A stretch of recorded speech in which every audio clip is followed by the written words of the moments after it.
What's up, everyone? Welcome into DodgerHeads, presented by DodgerBlue.com, part of the Blue Wire Podcast Network. My name is Jeff Spiegel, joined once again by RotoWire's Jeff Erickson. Jeff, thanks again for joining us. Dodgers Royals this weekend. Are we going to be able to tell these two teams apart on the field?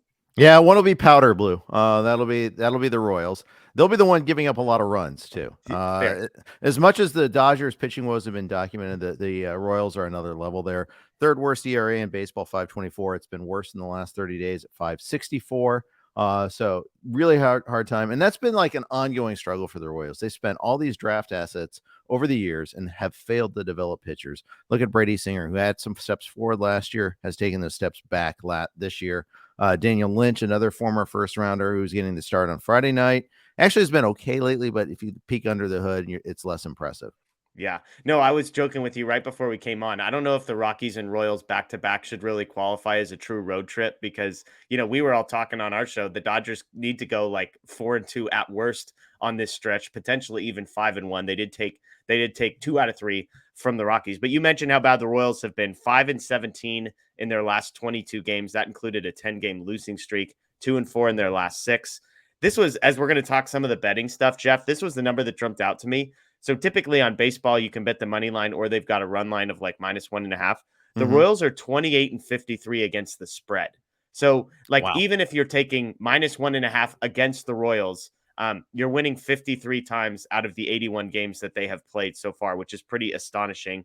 As you pointed out, they're 29th in runs scored. They're 28th in runs allowed. So not a great combination for the Royals. I mean, if you're the Dodgers going into this, typically it's hard to say, hey, you need to take more than 2 out of 3, but would 2 out of 3 feel somewhat disappointing for you if you're the Dodgers heading into kind of the All-Star break and knowing where you are in the standings? I think the latter aspect of that is the key part too. I mean, there's a little bit more desperation right now because they're not just running away with the division. They're not on pace for 107 wins or whatever.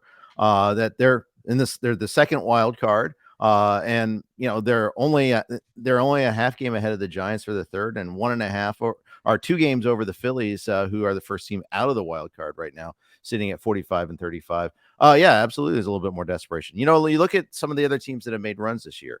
They're doing it on the backs of the A's, the Royals, the Rockies, and all that. Yeah. When the Reds had their 12-game winning streak, the Royals and Rockies and Cardinals were all prominently involved. They did sweep the Astros in that stretch, so you can have that positive turnaround. But point being is, there should be a little bit of desperation. And the funny thing is, the Royals weren't expected to be this bad. They have a new manager, new GM. There's some hope. They had some stockpiling young talent. Of course, Vinny Pasquantino is out for the year. That's a big loss for them. But it's the pitching. It's really the pitching. They've dedicated all these assets, and they just can't develop them. Yeah, well, speaking of the standings, the one thing that will make Dodger fans feel better is that the Padres are in 4th in the division. They're now 7 games under 500. So any chance Yeah. we can mention that on a show like this, we're going to. But you mentioned the Royals pitching, which I think is going to be the storyline because compared to the Dodgers offense and what they have been doing, this has to be a matchup the Dodgers feel good about. Dodgers have scored 40 runs in their last 5 games, and now they're coming in to face one of the worst pitching staffs in baseball. As we talk through the games individually, tonight's game is Bobby Miller on the mound for the Dodgers. We will be doing a live watch along, by the way, so check us out on playback for that. But Bobby Miller on the mound, Marsh on the mound for the Royals. He's making his major league debut with Jordan Lyles out sick. I think the big question here on the Dodgers end is, can Bobby Miller bounce back? 4 incredible starts to begin the career, 0.78 ERA, but the last 2 starts, 9 2/3. He's allowed 17 hits, 6 walks, and 13 earned runs over that stretch. The Royals, a good team, a soft landing spot, if you will, here. But how confident are you that Bobby Miller can get back on track tonight? Only moderately so. I feel like the league is kind of adjusting to him now. Granted, those 2 starts against the Astros and against the Giants, who have been probably the hottest team in baseball since the start of May. So you can kind of see where this is coming from a little bit. He held up well against other tough competition, though. So, in fact, if you look at his game log, he's faced one bad lineup, and that's the Nationals. He's faced the Braves in Atlanta. He's faced the Yankees, although arguably the Yankees, that is a bad lineup in the month of June at least. The Phillies in Philly, and he had a great start there. I think this is one where maybe, he got hurt a little bit there by the lack of bullpen support in that Giants game. He did throw 104 pitches in that Philly start. And previously had been a little bit more limited. Talking about a guy that has not had a ton of innings accumulated. Only 4 starts has well been documented before he made his debut this year in the minors. So maybe a little bit of that's coming home to roost too. So again, though, good lineup. Watch the wind. Maybe that might be an issue a little bit there. It always is in Kansas City. See which direction it's going in. But this should be a good landing spot for him. On the flip side, Alec Marsh making a start. As I said, his major league debut with Jordan Lyles out sick. Not a ton of information on this guy. He's not even in the top 10 prospects for the Royals in their farm system. Struggled in AA, 5.3 ERA in AA before getting promoted to AAA. Was better there. 3 starts, 2.4 ERA in AAA. Last season, an ERA of almost 6.9. Big strikeout guy, strikes out a lot of batters, walks a ton of batters as well. So I'm looking at all of that, Jeff, and it's making me lean to feel pretty good about the Dodgers matchup tonight. Because even if Bobby Miller does stumble a bit, maybe it's 5 innings, 3 earned runs or something like that. Mm-hmm. I find it hard to believe that with Marsh making his major league debut, that the Dodgers can't put up at least 4 or 5 against him. And then once we hand things over to the bullpen, it's been better of late for the Dodgers, but I kind of like the way this shakes out for Bobby Miller to get to face a guy like Marsh and feel like that's an advantage in the first 5 innings for the Dodgers. Yeah, I'd agree with that. Marsh has pitched well in his last 3 outings at AAA at Omaha, where he's had allowed 4 runs over his last 3 starts over the course of 15 innings. So it's not utterly dominant, but he has shown some signs. Second round pick out of Arizona State in 2019. I almost kind of wonder if that lost year of COVID really hurt his development a little bit there. He came back in 2021, really hasn't had a dominant season. So you kind of want to see a college kid come out of the box right away and dominate, and that just hasn't been the case. I like this setup here as well. We'll see what exactly happens. One good thing for the Dodgers too is they get Daniel Hudson back tonight. That lengthens that bullpen just a little bit there, especially they got in to town late after the late start in Coors Field. They need that extra arm out of the bullpen. Yeah, absolutely. And Hudson, look, if he's the guy that can come back and be who he was, that's a huge advantage. Looking at some betting lines for tonight, Dodgers -1.5 is -130. I mentioned how bad the Royals have been against the spread. So Dodgers to win by 2 or more, -130. The Dodgers team total is over 5.5 is -125. But Jeff, I'm curious what you think. My favorite bet as I look through this is you can get Bobby Miller to record a win tonight at +130. So basically you're betting on, can Bobby Miller get you 5 innings, which he hasn't necessarily done the last couple times out. I believe he's gone more than 5 in one of those 2. And can the Dodgers have a lead and hold the lead beyond it? As I'm looking at Dodgers to win by 2 at -130, I feel like Bobby Miller to get a win at +130, at least for me, is an interesting one. I'm curious what you think. Yeah, I like getting the plus money on that one there for sure. Yeah, I'd say go for it there. I mean, we spent so much time like general baseball media talking about how bad the A's are. The Royals have only won 2 more games than the A's this year. And it's really remarkable how badly they played.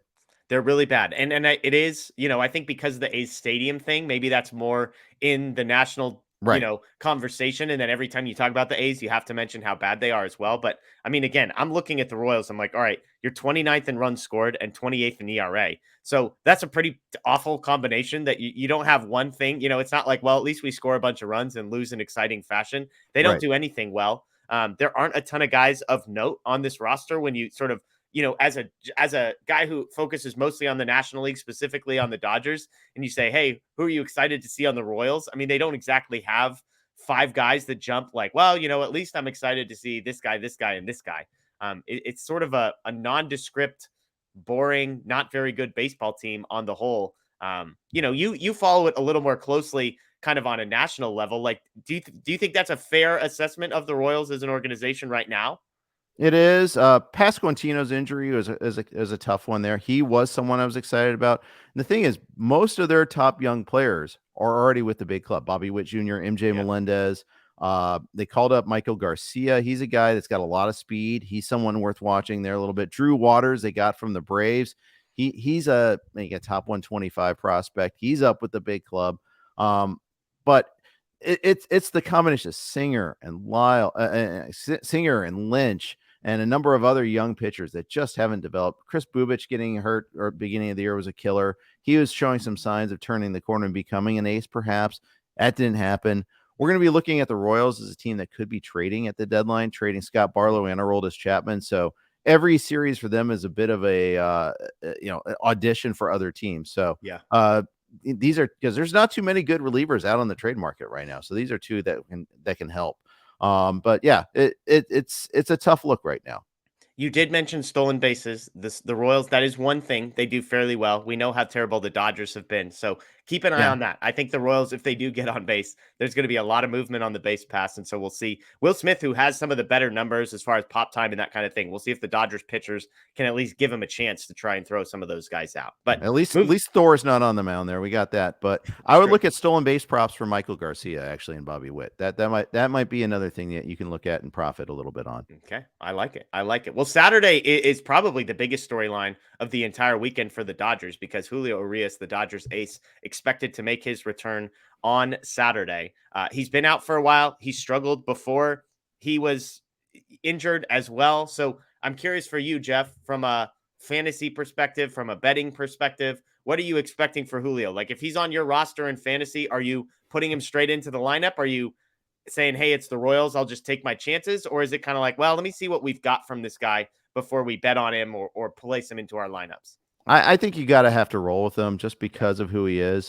Because he could go 5 and get a win. Yeah. And he might just go 5. He Yeah. threw 4 innings in his lone rehab assignment. Started at Rancho Cucamonga. I don't think you can expect much more length than that. Yeah. But yeah, I don't see that as being a problem too much there. I kind of like it. And then he'll get a home start against the Pirates after that. So because it's so opponent driven, you have to kind of roll with him. Often, I think if it was like at least a league average matchup, I might be a little more trepidatious in bringing a guy in his first start off the IL, especially for an extended absence. But I think you just got to cross your fingers, hope he goes 5. I actually just traded for Julio Urías while he was on the injured list. So I'm buying the bounce back. We'll see if that's a little bit of rose-colored glasses on my part. On the other side, though, is Daniel Lynch for the Royals. Interesting guy. He had a 5.79 ERA like 2 weeks ago, but his last 2 starts have been very good. Dropped it all the way down to 3.96 because of the small sample size. So what should the Dodgers expect for him? Again, another he is not a big strikeout guy. Only 4 strikeouts in those 2 starts, 13 innings pitched, but has been able to limit the damage. So what should Dodger fans expect from Daniel Lynch? As you alluded, he has pitched better lately without the Ks. On the season, only a 15.9% K percentage. That's even a drop from last year when he's at 20%, which is still considered low. And that's just the thing. His stuff hasn't translated into missing bats. He's very reliant on avoiding like those fly balls becoming homers, the contact becoming hard contact. He's been able to do that as of late, but that's not really a formula for success. So that's the thing. You should expect lots of base runners against Daniel Lynch. Just be patient. I think you'll get to him eventually. Yeah, well, I mean, last night the Dodgers were able to sort of get a lot of guys going that that have been struggling. I have a feeling there's going to be a couple games there. It feels like one of these games at some point, Jeff, we're going to see a night where the Dodgers have double-digit runs. Every dude in the lineup has a pair of hits, it feels like. And I don't know which it's going to be, but you mentioned if Lynch isn't striking people out, which is kind of the Dodgers' kryptonite. And so if the Dodgers aren't striking out against a guy like Lynch and they can work pitches, the pitch count, draw some walks, that kind of thing, it could be a long night for the Royals in that one. Last one on Sunday here, Gonsolin versus Singer. The question for the Dodgers is similar to the Bobby Miller question. Tony Gonsolin has struggled the last 2 outings. The storyline around Gonsolin is well documented. How healthy is he? The velocity has dropped, et cetera, et cetera. He had a 1.93 ERA, but his last 2 outings, 10 2/3, 11 earned runs, 15 base runners allowed, just 10 strikeouts for Gonsolin. Where are you at on Gonsolin? I mean, I feel like we're having the same conversation every week with, we are. Is Bobby Miller going to bounce back? Is Tony Gonsolin going to bounce back? But is your confidence waning in Tony Gonsolin here a little bit? I think you use him because of the matchup, but I wouldn't use him next week against the Angels. Let's put it that way. I'm not confident long term on this. The full mile an hour slower on the fastball over the course of the season, and even more of a drop in the last couple of starts is very concerning. Yeah. We talked about the concept of expected stats last week, and that gap is narrowing because he's given up 11 earned runs in his last 2 starts, but prior to that, he had led the league in the biggest differential between his actual ERA and his expected ERA. That correction has been coming. He does get the benefit of the better matchup here. Let's hope he takes advantage of it. Yeah, on the other side, Brady Singer, 3.5 ERA in June across 5 starts. So it's funny, as bad as the Royals have been, some of their pitchers are having the best stretches they've had all season. He's coming off specifically his best start of the season, 6 innings, no earned run. But yet again, not striking very many people out, which as a Dodgers fan, that's exactly what I want. I want a pitcher who's not going to strike us out because the Dodgers struggle with strikeouts, especially at the bottom of the lineup, the James Outman types. And so if those guys can avoid striking out, it dramatically, exponentially increases the Dodgers' chances, I think, of scoring runs. So as good as Singer has been, it's just yet another matchup where I like the Dodgers offense and I'm looking at team totals when the line comes out on Sunday. Yeah, absolutely. I think that's a good instinct there. Such a shame you don't get to face Jordan Lyles, who is like just the free square. You go ahead and take it there. Kind of like when the Reds have Luke Weaver on the mound. You love that. And by the way, fun tip, if you get a chance, next time Luke Weaver pitches, look at those first inning props if you can. Okay. He's been getting crushed in the first inning. There's definitely a group thread that I'm on that involves like 5 pitchers. And whenever that pitcher is on the mound, it's like happy so-and-so day, basically, like time to Avengers bet team totals. Assemble. Yeah, exactly. Absolutely. Time to bet team totals, time to bet overs. Well, Jeff, while I've got you, let me ask you one more question. We did a big show yesterday talking about Clayton Kershaw and the latest update, or maybe I should better phrase it as non-update that we've gotten on Clayton Kershaw. What we know is that the shoulder is giving him issues. He's gotten an injection. Dave Roberts says there's been no MRI. Whether or not we trust Dave Roberts to give us reliable injury information, it is totally up to you. I would say massive grain of salt every time he talks. But how would you approach this? The Dodgers are, as we've talked about, they don't have a 5-game lead in the division, and yet it's Clayton Kershaw. He's 35. He hasn't had a full season without missing any starts in like 7 or 8 years. I think it's 2015, the last time he made more than 30 starts in a year. So would you slow play this if you're the Dodgers and put him on the IL, let him sit out through the All-Star break and then bring him back? Or do you feel like they have to be play with a little bit more urgency than maybe they're used to? Well, I mean, the tricky part is they just don't have the healthy pivots, right? Yeah. It's the ideal easy suggestion is just shut it down for a week. Then you build in the 5 days from the All-Star break, and voila, you get yourself a stew. But yeah, you also have 2 starts for him scheduled next week. They don't play the Sunday game next week. It's a very weird schedule, but that's because they got the crosstown series against the Angels. So they have 2 games Friday and Saturday. They're off Sunday heading into the All-Star break, so they get an extra day of rest. Love it. Be nice to be able to take advantage of that. I wouldn't be surprised if he misses that second start next week. Yeah. I think he pitches the first one and maybe sits the second one. Yeah.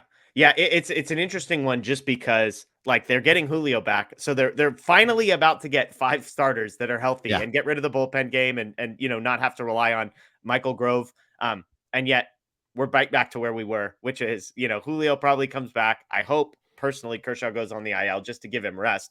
I'm of the belief, like, whatever you've got to do to just get Kershaw healthy to October, that's what I would do. If that means, giving up a little bit of your NL West odds in order to do that, go for it. If they said, hey, we're just going to shut Kershaw down for 2 or 3 weeks, let the shoulder rest and heal as much as humanly possible, I wouldn't even complain about that. I'd say take your chances with Michael Grove, take your chances with Landon Knack getting his major league debut, and just figure it out when we get there. But we'll see what the Dodgers do. We know that's not Kershaw's MO. Kershaw wants to go out there and pitch. He doesn't want to sit and rest and do the whole load management thing. So remains to be seen. So, Jeff, I'm going to put you on the spot here. 3-game series, Dodgers versus Royals. Do you think the Dodgers get all 3? 2 of 3. Okay, 2 of 3. Do you want to predict which one of the 3 that the Dodgers don't come out with? Is it Julio's debut? Sunday. Okay. Yeah, based on your Gonsolin talk, that kind of makes a little bit of sense there. So, all right. Well, that's Jeff Erickson from RotoWire. Jeff, anything you want to plug before we go here? No, just check out Chris Crawford's latest. You had Chris on 2 weeks ago. Yep. He does a column called Imminent Arrivals. And his latest one, he did a whole preview for the month of July. That's been very fruitful this year. So many impact rookies this year. So make sure to check that out. RotoWire.com/pod will get you a free peek behind the paywall. Awesome. Well, that's Jeff Erickson. You can find him at Jeff_Erickson on Twitter. My name is Jeff Spiegel from DodgerBlue.com. We appreciate all of you for joining us. Enjoy the rest of your day. And as always, go Dodgers.